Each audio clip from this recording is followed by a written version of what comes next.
Get ready for the dictation. Start. Shri Tushar Mehta, learned Solicitor General of India, appearing on behalf of Union of India, raised the following arguments. The daughters have been given the right of a co-partioner to bring equality with sons, and the exclusion of daughter from co-parsonery was discriminatory and led to oppression and negation of fundamental rights. The Amendment Act 2005 is not retrospective but retroactive in operation, since it enables the daughters to exercise their co-parsonery rights on the commencement of the Amendment Act. Even though the right of a co-parsoner accrued to the daughter by birth, co-parsonery is a birthright. The conferment of co-parsonery status on daughters would not affect any partition that may have occurred before 2012-2004, when the bill was tabled before Rajya Sabha as contained in the proviso to section 6(1).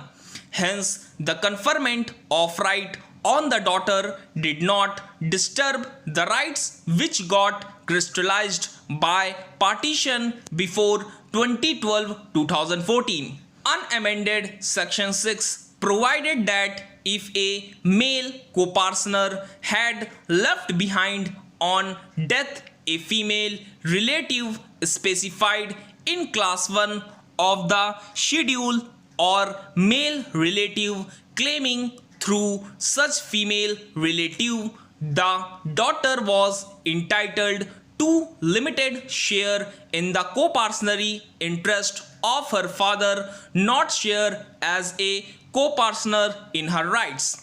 They were unable to inherit the ancestral property like sons/male counterparts. The Mitakshara co-parsonery law not only contributed to discrimination on the ground of gender but was oppressive and negated the fundamental right of equality guaranteed by the Constitution of India.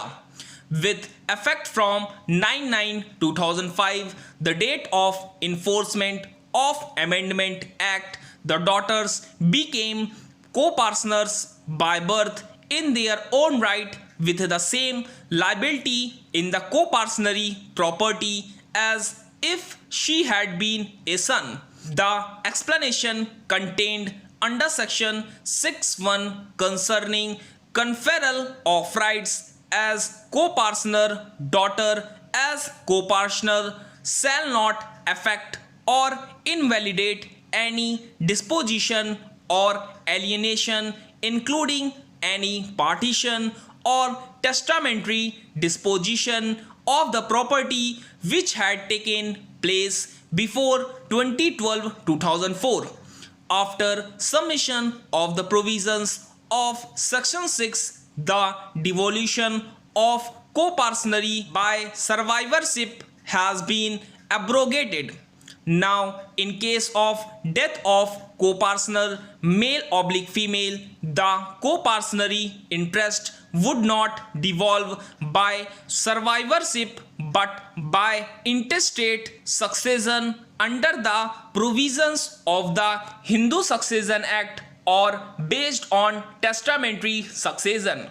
The decision in Prakash versus Phulavati to the effect that there should be a living daughter of a living co-parsoner on the date of commencement of the Act of 2005 fails to appreciate that co-parsonery rights are by birth.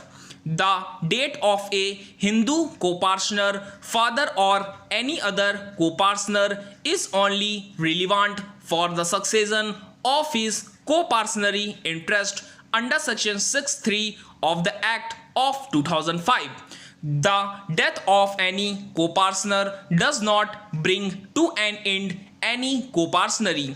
an increase or decrease in the co-partnership interest independently held by each co-partner may occur by birth or death. On the co-partner's death, the national partition is drawn only to determine his co-partner's interest. It does not disturb the other incidents of the co-partnership. It can continue without disruption or other co-partners, and even new co-partners can be added on account of birth till the time an actual partition take place.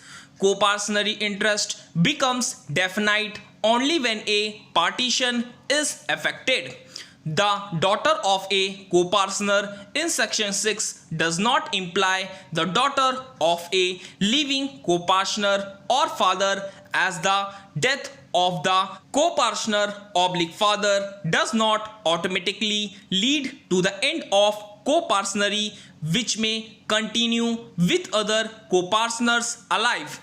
Thus, the co-partner from whom the daughter is inheriting by her being co-partner needs not to be alive as on the commencement of the Amendment Act of 2005. The explanation to section 6(5) was not provided in the original amendment bill moved before the Rajya Sabha on 2012-2004, which came to be added later. Stop.